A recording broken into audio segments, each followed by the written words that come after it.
Hi everybody, TJ Mac Vintage Cards here, and today I'm revealing the third card in my hockey vintage case build, where I'm taking 30 cards that I'm building over time between 1952 and 1963 Parkhurst and Topps.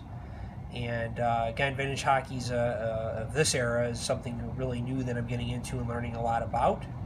And my goal here is to have a case filled up with full body shots of players, pretty much full body. I don't, you might not get the whole body, but no headshots or things like that. Just trying to get some full body action type shots. I really want this to be kind of like a work of art, as well as a history of hockey from that era. So far I have the Gordie Howe from 57 Topps. Rocket Richard was my last edition. And then in this edition I have a 1954 Parkhurst of the Coffee King, Tim Horton. And this is his third year card. His rookie card would have been 1952, and this is a 1954.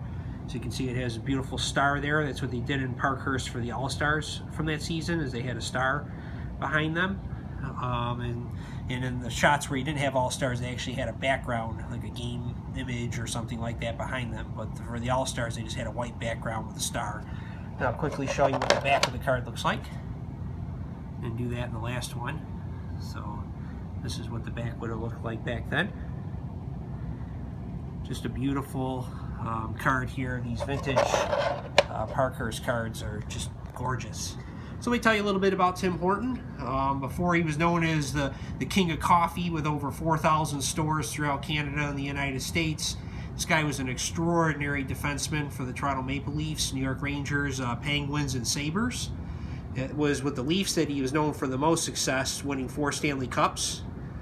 Now, if you look at his numbers, he had only 518 points in 1,446 games. They look pretty paltry compared to defensemen of 70s, 80s, and even current ones.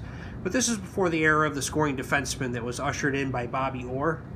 Horton, he was an excellent puck handler who could get points when he had to.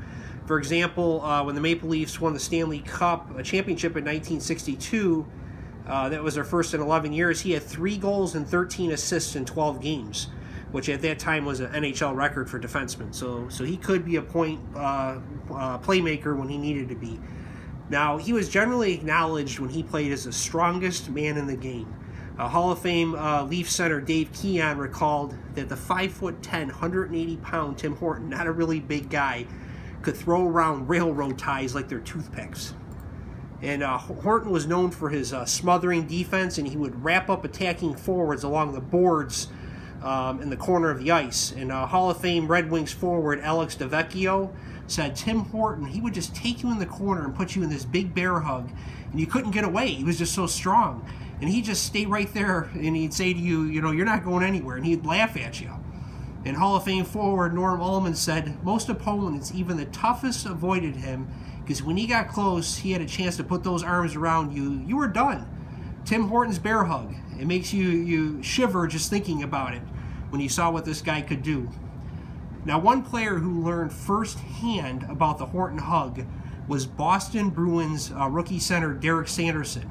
Now, he was a brash rookie at the time, and he was warned by his teammates, do not cheap shot Tim Horton. Horton was not a dirty player at all. He would never hit you from behind or anything like that. And he kept slashing Horton. He slashed him once, then he slashed him again, and Horton, he gave him a really stern look.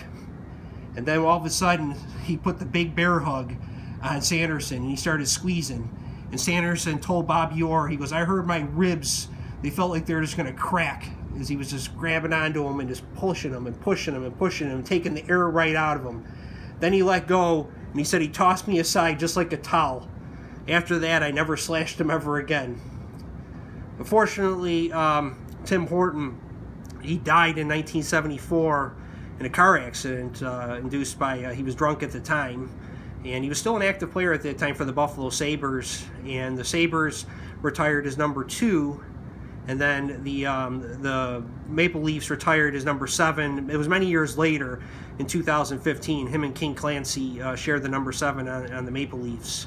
But it was like an honor thing where I don't think anybody really wore the number, but they formally retired it many years later. So I just want to do this quick profile on this great player here, Tim Horton. I'm going to slide him over. the next guy in the case here. So starting to come together. Very, very beautiful here. You see these nice, just, you know, gorgeous action shots of these great vintage cards. So looking forward to doing another episode. Until then, take care.